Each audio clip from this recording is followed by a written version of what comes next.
All right, you know what my question is going to be probably. What was the story? I will not do it on air.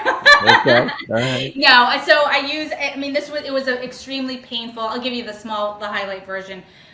Extremely painful moment where I was in my second marriage. I was in Paris, in the most beautiful city in the world, and my ex approached me after I asked him for some money to light a candle because he was holding all of the money. And he turned around, and in a very quiet place, if you've ever been to Notre Dame, you're walking around, everyone's whispering.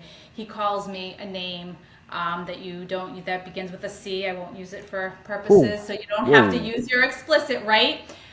So in my talk, I just flat out share that version of it, and I don't hold back from what that is. And every time I do it, you hear the the unified gasp from the audience as I kind of set the story up. But it happened, and it's been to have an impact because the background of that is on its face. My life was perfect. I had everything: the successful career, the business,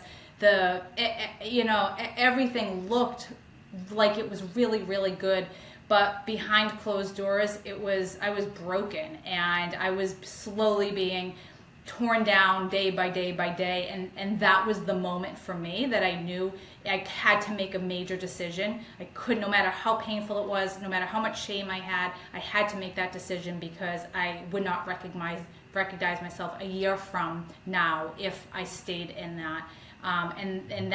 People ask, you have a moment. Well, that was the moment for me. So that's the story. So I've shared that story in front of my parents, who never knew that happened, and I've shared it in front of corporations, and they don't. Most people don't expect that from what is supposed to be a motivational speaker. But it's after I share that, I have people come back and say, you reclaimed that word, or you shared that, and it triggered something in them and made them have an emotional reaction. So it's like a story that once I had so much shame about, and I never wanted to tell anyone, because it was like, how did I get here? And I use it to actually bring people in and connect with them in an audience. Yeah, I love that. I love how you've kind of owned that story.